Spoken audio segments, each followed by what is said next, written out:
Here's a listener's tip for today's show. Don't miss the Hot Topic segment. Are you ready to make the most of the only life you have? To make smart money choices focused on achieving what you care about most? Here to help you balance living well today without sacrificing your tomorrow is the Retirement Answer Man, Roger Whitney.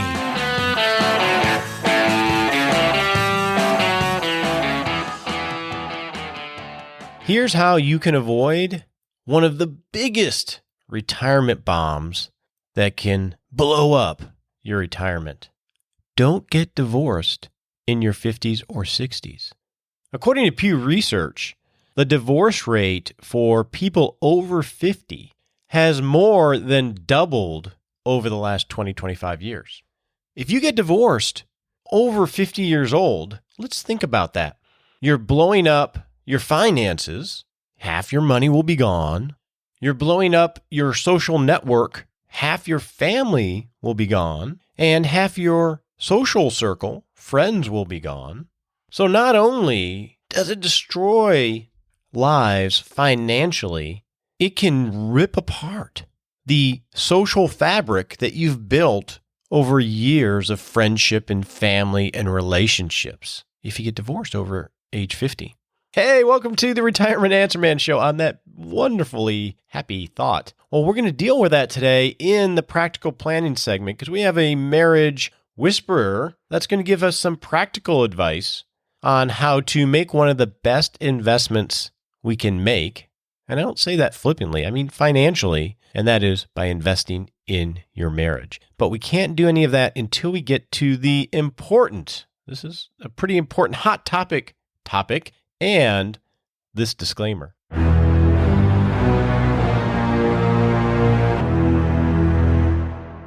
So a couple weeks ago, a buddy of mine came to me and had these energy pills that he said, man, I've been taking these energy pills and they're awesome.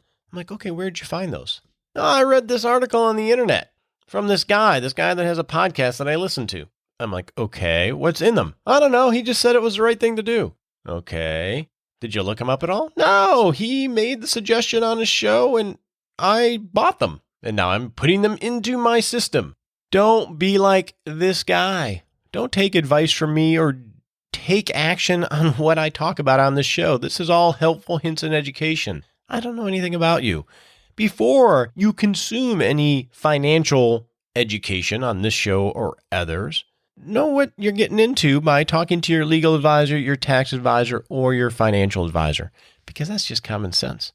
Now, let's get to that super important hot topic segment.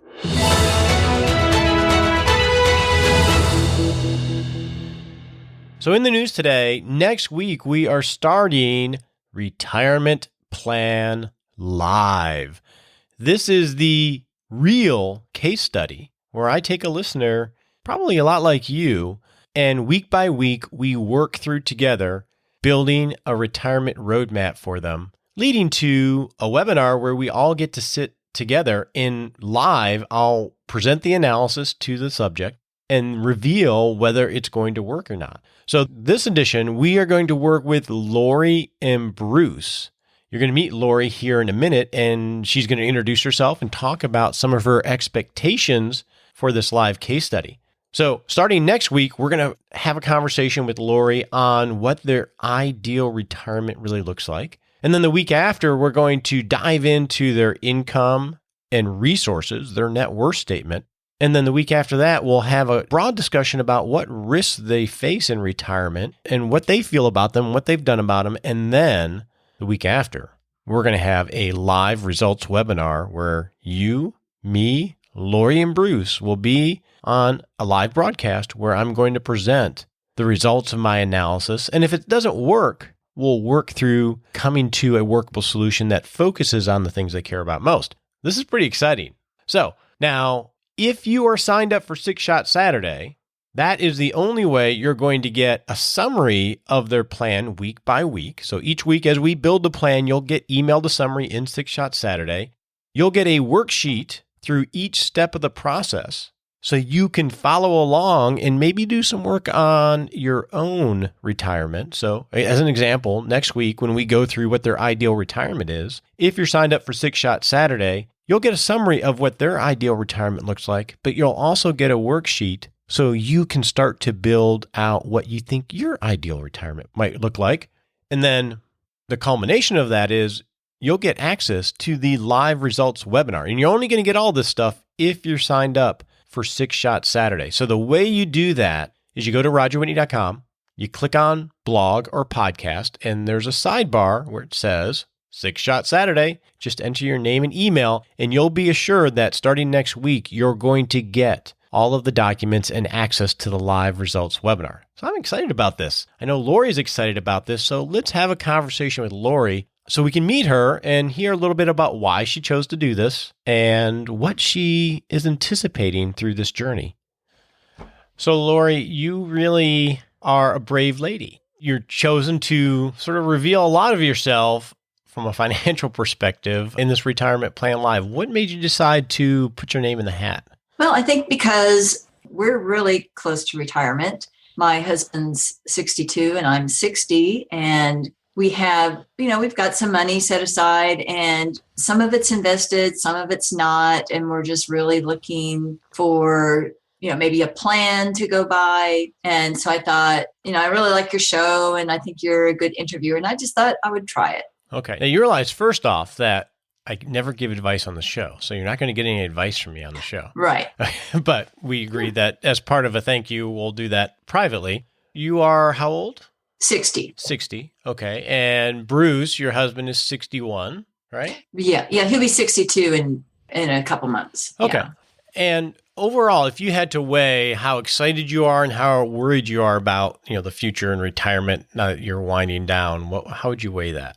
I think I'm more excited than apprehensive, although I've really been thinking more about, what would I do when I'm not working? Because I'm planning on working probably another 5 years. And my husband probably isn't going to work that much longer, at least, for somebody.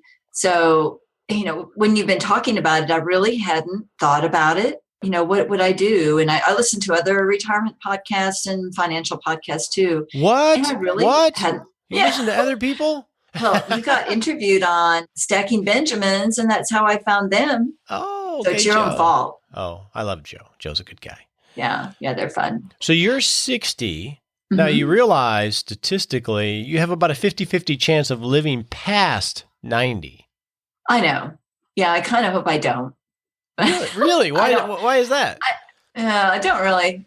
Well, I just got back from a visit with my aunt who is 93, 94. And I've been visiting her every year for the last 4 or 5 years because she's lived close enough. But, she's really declining in her health and she spent a lot of time sleeping. And you just look at quality of life.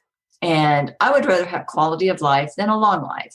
And I do realize I could live past 90, but yeah. I get that. Last year, my grandmother passed in her late 90s.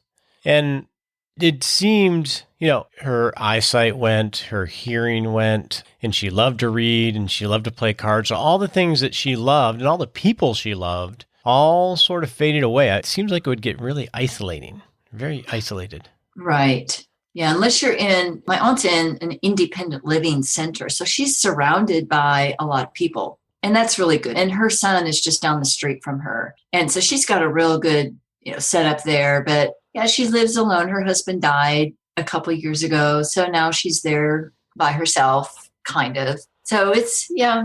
And you see all the other people walking around and it's just kind of sad. All right. Well, let's not get too depressed too early on this. Yeah. So what is the number one thing you're excited about when you stop working or for retirement? I think having a plan in place where we're going to have some income coming in every month and, we kind of have that plan down and hopefully, don't have to worry as much about money. I guess I'm not one of those that's really worried about a lot of money. Our needs are really small. You saw our sheet. Our expenses are not very much. And where we live, the cost of living is pretty low. So I'm looking forward to that. And, maybe doing some volunteer work is something I really want to do. And if you ask me what that's going to be, I'm not real sure yet. I really hadn't stop to really think about it. Okay. You think about what are you going to do the first day you get up out of bed and you don't have to go to work. Well, I walk 30 feet to my office, so I don't have to, and I can start, if I want to start early or late, I've got a good life right now, I feel. And that's why I want to keep working at it. And when I'm through, then I think about it, but I'm just happy like I am right now. Now, what do you think Bruce is most excited about? He will be glad. He works for somebody else, and he'll be glad not to have that schedule. And he's got a lot of technology coming at him. They're always switching their technology, and he gets frustrated with that and dealing with a lot of people and the bureaucracy of corporations. And he's working for kind of a big company. So he will really be happy. And in fact, he's retiring from that company at the end of this year. So he's counting down the days. So he's got it to the day, and he's done a real good job with them and all of that. But he'll be glad to get into, he likes gardening, aquaponics. He's a big health nut. He likes to work with people improving their health. So he always has lots of stuff, and he's really good around the house. So he's not just thinking about the running away part. He has some ideas of what he wants to run to. Oh, yeah. There's a lot of stuff he wants to do. He's got more ideas than I do. So, yeah, he's got a lot of stuff. Okay. So when you think of retirement, what's the bigger fear? You say you're not very fearful, but what's the one thing that sort of tweaks you or keeps you up at night? Oh, I think the old age, the quality of life. I think in the first 10 or 15 years might be really, really good. And then you wonder about what after that. But I don't really know that I have that many concerns. Our health is really good. So, we'll have to get our own health insurance until his kicks in at 65. But we're kind of looking at maybe a MediShare kind of plan where I don't know if you've heard of those, where it's kind of a Christian based. So I'm not too worried about that. It's just, I guess, occupying yourself, keeping yourself busy, hope you don't drive each other crazy and all of that. So you're definitely a glass half full kind of lady. I'm sensing that. Well, I hope so. Yeah, I hope so.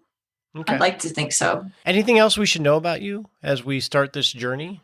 I don't think so. We can just get started. Okay, so what we're going to do is, this is sort of an intro. Everybody's getting to meet you and Bruce, who you're representing here. So over the next week or two, we're going to talk about what your ideal retirement is. And you've given me some numbers, and we'll go through those and flush them out a little bit, bring some color to them, and then look at what resources you have to provide for that life that you guys have designed. And then talk about some of the risks and opportunities and how we might deal with those. And obviously, health insurance is a big one for you guys since he's retiring and you guys aren't qualified for Medicare yet. And some solutions, and it sounds like you found one of those more unique solutions, so we can talk about that. So we'll just take this step by step. You ready to get started? I'm ready. All right, we'll do that here next week. Okay. So I'm so glad you had a chance to meet Lori. She is a pretty cool lady, and Bruce is pretty cool too. So starting next week, we'll start to dive into what their ideal retirement looks like. But now let's get back to this marriage question in our practical planning segment.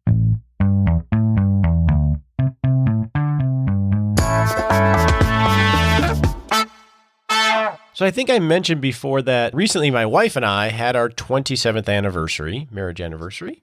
And we're in our 50s, early 50. I'm 50 and she is 50 undisclosed. And we're empty nesters. And Nicole and I were having a conversation about marriage. She's 34. She just had a birthday and she has a young family and her husband, and they're in the busy season of life. And we were talking about observations of friends and acquaintances we know that they're getting divorced. And it seems to go in seasons. Now, this is totally non-scientific. But in my journey, what I've seen through working with so many clients and hearing other people's stories, so it's sort of cool to be in that position because you really get a broad perspective, is there are like 3 hot spots for divorces. And I don't know if this is true statistically, but it's my experience. The first is sort of where Nicole is. Mid-30s, young kids, super busy time of life where you can sort of lose each other. And one party says, "Is this it? This is crazy." And they escape and they divorced. I think the second hot spot that I've seen is sort of exactly where I'm at right now, which is I'm 50. The kids are out of the house. My wife works and I work. And so we're living different lives during the day from a work perspective, but we also have just closed out this role of full-time parent, which is making us think individually, okay, what does the rest of my life look like now that that role has closed out? So I think empty nesthood is that second phase of you see a lot of divorces because you're wondering, you're starting to look forward now that that parent role has closed down of, is this life I built really what I want? And is that the person that I really want it with? I can assure you, if you're like my age, those conversations go on in each other's heads, whether you talk about them or not, because it's a natural life cycle. And then the last hot phase that I've seen, and statistically, we've seen a big rise in divorces, is after retirement. Because the same type of calculus or calculation happens. The careers end. Now you and your spouse are together full time without distraction, and you're looking at each other, and you may know each other real well and be excited about that, or you may find that you don't really know that person anymore, and you have a lot less common interests when you're spending that much time together. And that can cause reevaluation. Now, in the old days, that calculation went something like, I'm imagining now, well, my lifespan is probably only 8 to 10 more years, so it doesn't make sense to blow this up. I'm just going to stick it out, even if it's not a healthy marriage. But the calculus now is, in your 60s, I got another 20, 30 years. Do I really want to just stick it out if it's not a happy marriage?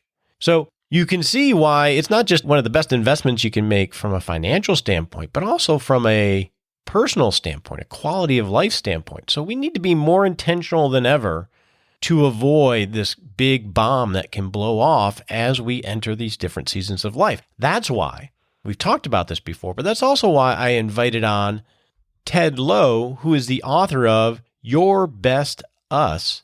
Marriage is easier than you think. And he and I had a great discussion that I want you to listen in on. I want you to think about your marriage and really all of your relationships and see if you can pick up some tips or some strategies to start investing in your marriage so you can diffuse that bomb as you enter these different seasons of life. So Ted, I just had my 27th wedding anniversary last week. Congratulations. Which is pretty cool. So I don't know what you could teach me about marriage anyway, because I must have it all figured out. You got to be the pro, right? You're required. If you have a podcast, you have to be the pro, right? Oh, yeah, you're an expert. But you are I'll call you an expert in marriage. Why should I call you that? What qualifies you other than being married? How many years now? 23. 23. Okay, that's a long time. 23. I don't know. It's one of those things where I've just poured into marriages for a pretty long time through the lens of the local church. I worked as director of married life at a church in Atlanta, and now I oversee an organization called Married People where we help churches help marriages. And so I've just been staring at it for a really long time. So yeah, it's been a fun ride. You know, that is, you probably have more of a lens than just a professional marriage counselor coming from it from a church setting, because you see so much of people that are fairly raw, not just when they come for help, but as you've walked life with them in a church. So I imagine you get an interesting perspective. Yeah, you do. You talk to people at all different phases and stages. And one of the things we are really passionate about is helping couples not to get into crisis in the first place. Because for a lot of couples, they don't think about their marriage until it's, something's wrong. And so that's a big heartbeat of mine. It's like, let's go ahead and think about our marriage now. I think that relates to you and your audience going, let's think about retirement now instead of the day before we turn retirement age. Yeah, when it comes to marriage, and people hear me say this all the time, is it's the same thing with what I do from a financial standpoint. My secret, I'm going to share it with you, Ted, so don't tell anybody, is I never want to have a big conversation with my wife. It's as easy as that. I don't ever want to let something get to where it's a big issue. I'd rather have lots of little, sometimes uncomfortable conversations so things don't build up over time. When I heard you say that on one of your podcasts, I just wanted to start jumping up and down because I thought that's it. It's a lot of little conversation, which I'm really passionate about. I feel like, a lot of people that do what I do, they try to give people, 5 years worth of content, in a day. When the reality is, how do we help people have, a good marriage every day? How do we do those little things that add up to big things in the end? There's a good book called The Slight Edge. The Slight Edge. That talks about that concept of It's no different than dieting, right? Or even just trying to eat right. Having that, I go through this calculus all the time. For me, it's the chips and French dip. Having chips and French dip, if I just have it today, it's not going to make any difference. But the slight edges, it's those little things that seem totally inconsequential that done over time compound to something big. In a marriage standpoint, I would imagine it would be, I have issues with what she's doing on that, but I'm not going to say anything because why bother? Why rock the boat? But then it can build over time, right? Yep, absolutely. So your book is Your Best Us. Marriage is easier than you think. So back that up. Back that up. Never heard anyone say that before. I think for me, that looking at marriage, I feel like we've made marriage so complicated. We also taught people if they have any kind of issue that they haven't resolved or figured out, that they're at a standstill. I'll never forget, we had some dear friends of ours that came over and they were about to go away, just the two of them. Kids were staying with grandma and, they had accomplished the impossible. They had made the time here that vacation. They said, we don't even know if we want to go. And I was like, why? And they said, well, we keep fighting over whether to stay in our current house or move to another one, which, that's first world problems. But nonetheless, it was their problem. And I said to them, I said, why don't you just take a vacation from talking about it? And these very intelligent, smart, loving people looked at me and said, can you do that? And it was really one of those moments where it really hit me that we have taught a generation that if they do have an issue that's not resolved, then the marriage is at a standstill. So it's say, your marriage is more important than any issue, any difference. There's things obviously that, put a marriage on hold, the biggies. But for most of the things that slam on the brakes, we need to keep going. And we need to allow the marriage and loving each other to be more important than those little things. Well, that's really hard to do. I mean, I can think of it even just from a political standpoint. And we are not going there, but we get entrenched, right? No, I'm right, and this is my view, and you need to learn how to accept my view. So how do you defuse the natural ebb of, no, we got to figure this out because it's important? How do we defuse that? I think when we start looking at marriage as, and this is a cliche, but that we're a team and it's not, anytime we fight to win, we both lose. And so I think when we start owning the marriage ourselves as individuals, that we put the power back into the hands of the individual and say, who's responsible for your marriage? You are. As Simerson Eckridge says, say, who should go first? Well, the most mature person. So we always think that's us, that's right? me. That's me. Yeah. I have a friend who says, draw a circle around yourself. You're only responsible for changing the person in that circle. And so I think that's it. I think it's to say, what, a lot of these things we need to let go, these things that we're making mountains out of molehills. It's okay to have a hill you're going to die on. I say just don't have so many you've got a mountain range between each other. That's a really good point. It's really easy to, and I can say this from experience, it's very easy to focus on, they're not making me happy. I don't like that they do that, and that. And so you sort of passively, aggressively act towards it rather than saying you have to be the change first, right? Right. Absolutely. I feel like there's two mindsets, and we talk about this in the book, but the first mindset is the me mindset. And it's always asking the question, is this marriage working for me? Some of us, we lived together before we got married and we kind of bring that mindset of, is this working for me into marriage? Or I think culture teaches us to ask that question. But I think there's a better question. I call it the for us mindset that asks a question, what am I doing to make this marriage work? And it's a totally different thing. There's a lot of times if we say, is this working for me? We look at our spouse, we go, no, this isn't working for me. If you're an introvert married to an extrovert, you're sitting in a party, that's not working for you, right? If you're an introvert sitting with an extrovert at a party and you're asking, what am I doing to make this marriage work? You could smile and say, well, right now I'm at this party because this is giving my spouse life. And so it's a different lens, because when we answer, no, this isn't working for me, it distances us and it frustrates us with our spouse, where it towards other things and it leaks onto other things. But when we're saying, man, I'm really trying to do what I can do to make this marriage work. And, we gravitate toward people that are trying to make the relationship work and not trying to pull out of us necessarily. And and if you say, and a lot of that's all conversation in your head, isn't it? That the other person's not informed. Long. And so you start, I've gone down this path. It's like, I hear this, I'm like, oh yeah, I did that. And I was a horrible husband because I was like, this isn't working for me. And then I would take that lens and apply it. That's how I'd filter anything. Yes, right? 100%. I remember we moved from California to Georgia, and we both made that decision to do that. But I really loved California. We moved to Georgia, and things weren't going great. I got it in my head that I didn't make that decision, that she did. And I can remember being out mowing the grass, this big Georgia lawn, and I'm like, do we need to own a park or do we need access to one? Because right now we own the park, and I'm running all this through my head, and I'm thinking, I didn't want to move here, she did. And then I kept drifting further and further, and I thought, she always gets what she wants. In fact, she's manipulative. And when you start thinking that your spouse is manipulative, and then you approach them, man, nothing goes right. When in reality, that was not a truth about the situation. We both had decided to go. And even if she did want to move there, does that make her a bad person? The answer is no. So in our place, that's where a lot of marriages are brought together or undone. Let's stick with that for a second. So you're there pushing a lawnmower in humid Georgia. Right. And you're spiraling down this very logical path in your head. How do you diffuse it? I think it's just a pause. I'm a Christian, so I filter a lot of things through Scripture, and Scripture is very clear that we think about whatever's pure, whatever's righteous, whatever's true, whatever's praiseworthy, and I think that's it. We get to put that lens. What it's changing that lens out to say, wait a minute, I know what I'm doing right now. I know where this is going. This is not what I want, and to pause, take a breath, and say, okay, what's the truth? One of the things they find in successful couples, one of the common denominators is that, and it landed on this, is give your spouse the most generous explanation for their behavior and believe it. And that's what happy couples do. We're giving each other, it's another way of saying give each other the benefit of the doubt, but what's the most generous explanation right now for their behavior? And that's a good filter. And I think it's all about filters. What are you filtering your marriage through, your thoughts through? Because your thoughts are so powerful.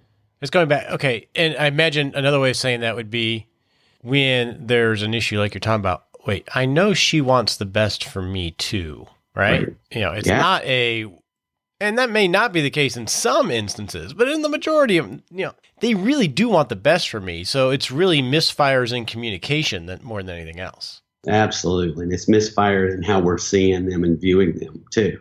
Because most of the times, that's not a fair statement. Now, one thing I found is now that I'm old, you and me both. I'm achy right now, so I feel old. Anyway. Is when I look, I've been married 27 years. And I always say I've been married to 4 different women. I mean, she's a version of who she was. And we muddled through it and had some major missteps. But some of those missteps I think of is where she was changing her priorities and we weren't communicating about it. And then we really got disconnected. And she was becoming a different woman than who I thought she was. So I was treating her like the old woman. And I'm sure she's done the same to me. How do you avoid that?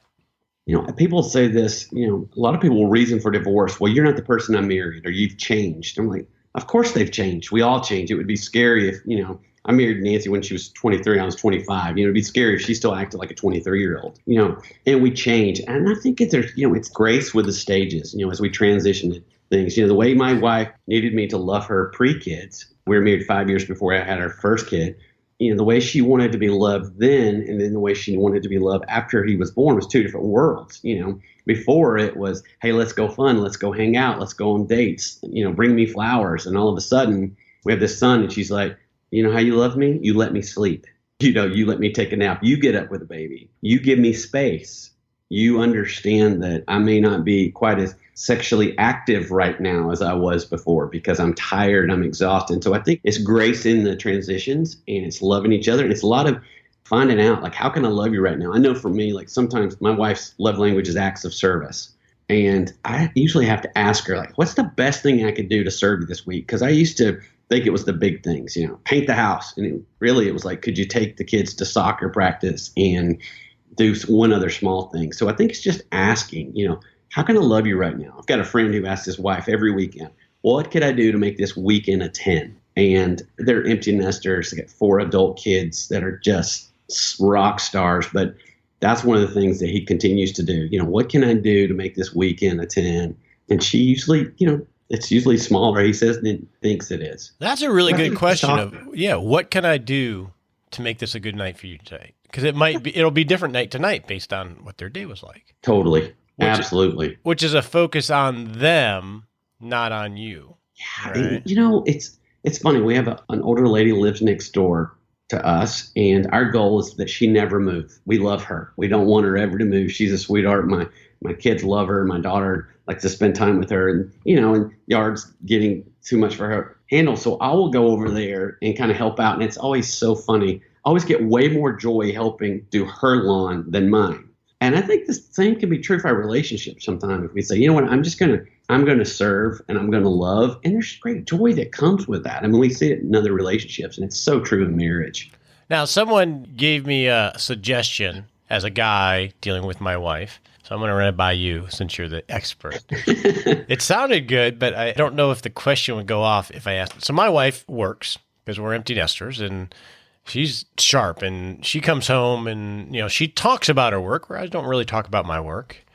And it's usually all the things that she's dealing with and frustration. And it can be hard because a guy, I want to fix it, right? And there's that whole disconnect, and it's stereotypical of they don't want it fixed, they want to be heard. So a friend of mine said, well, what you need to do is when she comes home, honey, am I supposed to hear this or fix this? I haven't tried that yet. I don't know how to go over, but what do you think of that? Oh, we have a saying in our house, and I learned this early on. I would ask, my wife would tell me what was going on, and I'd be like, well, why have you done this? Again, men, we fix. And we landed on this phrase. I don't know where we got it, but it was, do you want me to fix this or fill this? And 95% of the time, she would say, fill this, which as a man makes zero sense to me. But it saved so many arguments because it wasn't really that she didn't think my advice was great. It was that wasn't her need in that moment. So I think that is a brilliant question. I don't even ask that question anymore. I don't have to because I know what she wants. Now, maybe you told me that then. I can't remember who it was. I think I need to ask it just to remind myself more than anything, not to get into that mode. So as a newbie on that question, me and maybe somebody else listening, should I let my wife know that, hey, this is how I'm going to approach it in the future so it doesn't just, in my mind, I'm like, well, that could just cause more problems. Well, you should know. Well, you should know. I should know. I should. I don't know. I'm not sure I have a great answer to that, but I think it would be curious to see what would happen. It's just like, hey, honey, I know, when you get home, I know sometimes I've tried to problem solve with you. Do you want me to fix this tonight or just feel it?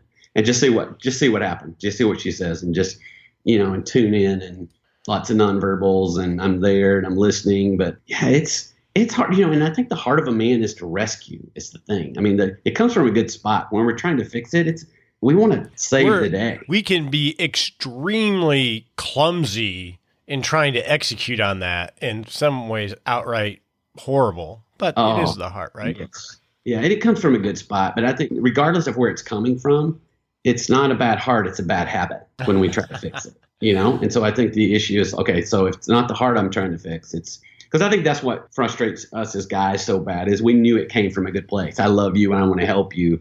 But at the end of the day, kill the habit. I got two really good ones. I got that one now. And what can I do to make this a good night? What do you need from me tonight? That's a good one. We'll see how that goes. You may have just up 10x to my marriage. Who knows? I like it.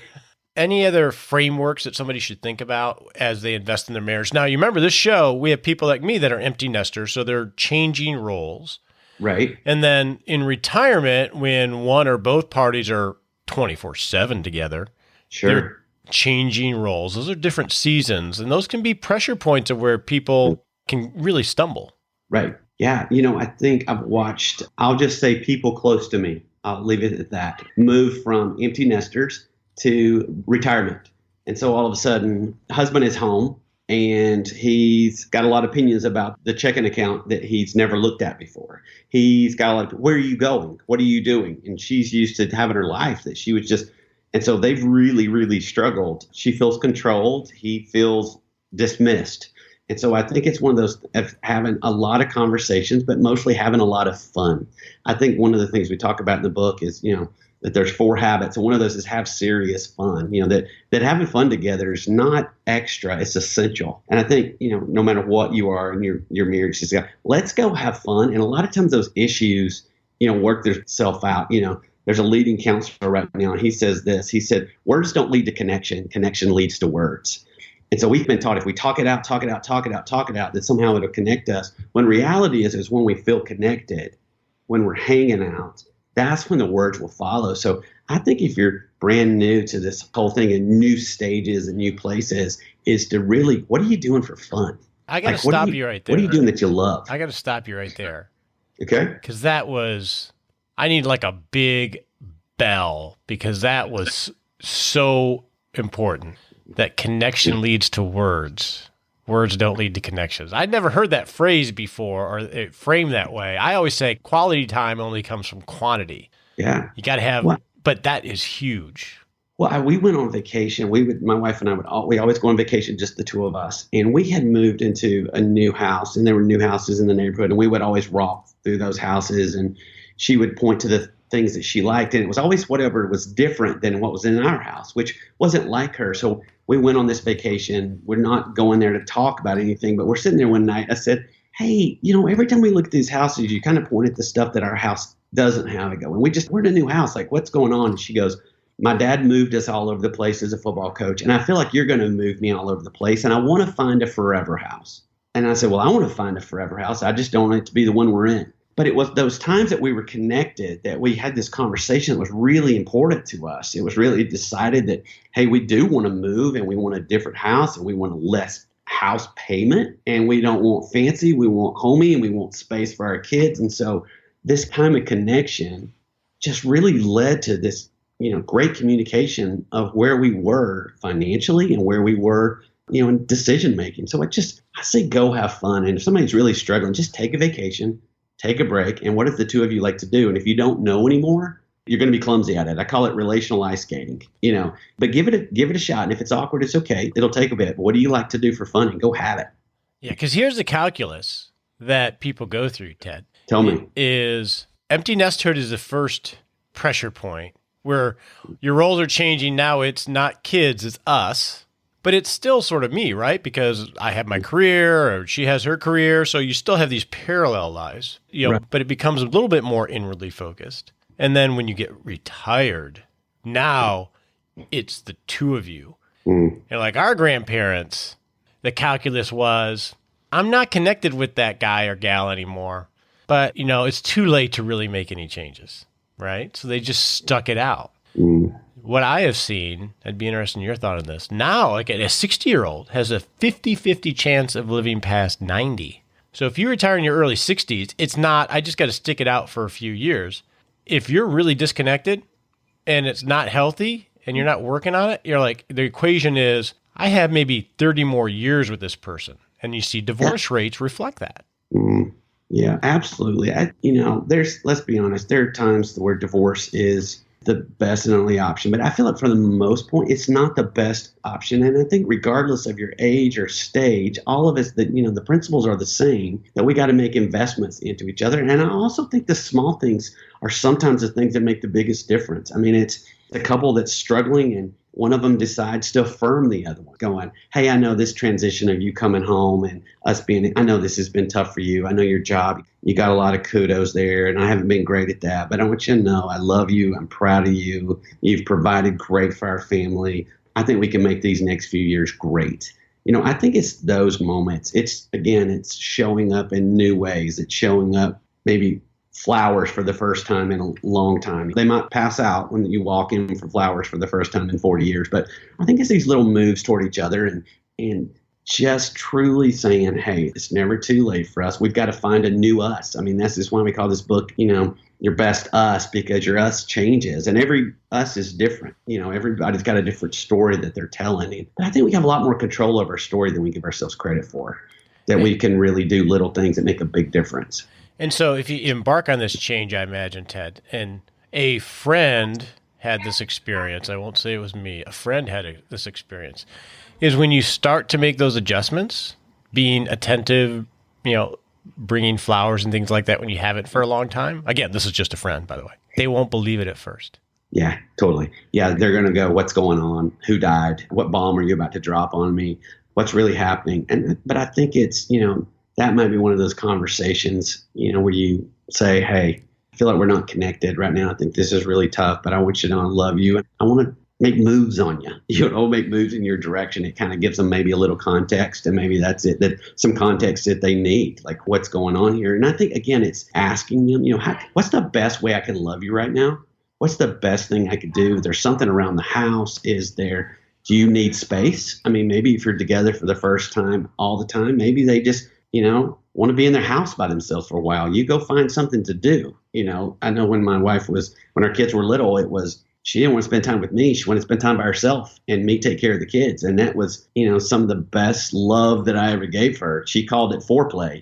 Time away from me is best foreplay if you're keeping these kids. And so I think sometimes allowing people to have their space, allowing people to have their individuality is still a good thing. Yeah. And the idea being that you don't have to be a big gesture, but the key is there'll be that time of misbelief, and you just have to be consistent to show, no, I'm really working at changing, even if it's not believed at first. And, and humor is such a great thing. And it's, it's a laugh and a snicker going, I know, it's my fault. I've not brought flowers in a long time. My bad. I know you think this is crazy, but it really is me.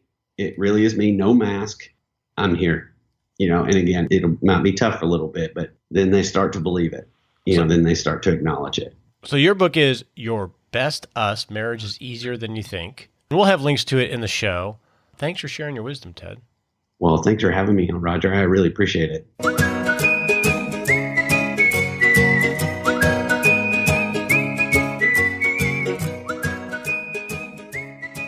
Hey, welcome to the Happy Lab, where we noodle on how to live a happier life. I mean, why not? You only live once, right? So here's the deal.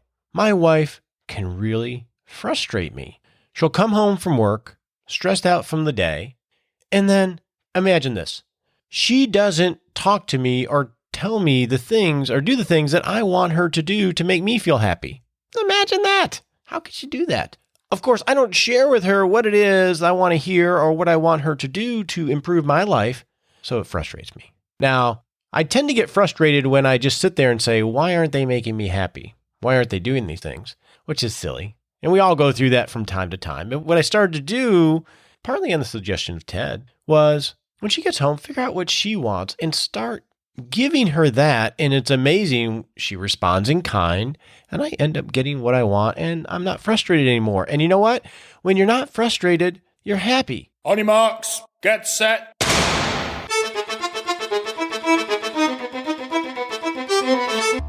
Hey, welcome to the Smart Sprint segment, where we take a little baby step every 7 days to creating a great life and a great retirement. So your action item over the next 7 days is, if you are not signed up for 6 Shot Saturday, sign up so you can get the summary of Lori and Bruce's journey, and you can get the worksheet to begin your journey or to refine the journey you're already on. And if you are signed up, then start to think about what your ideal retirement looks like for next week. All right, get to it.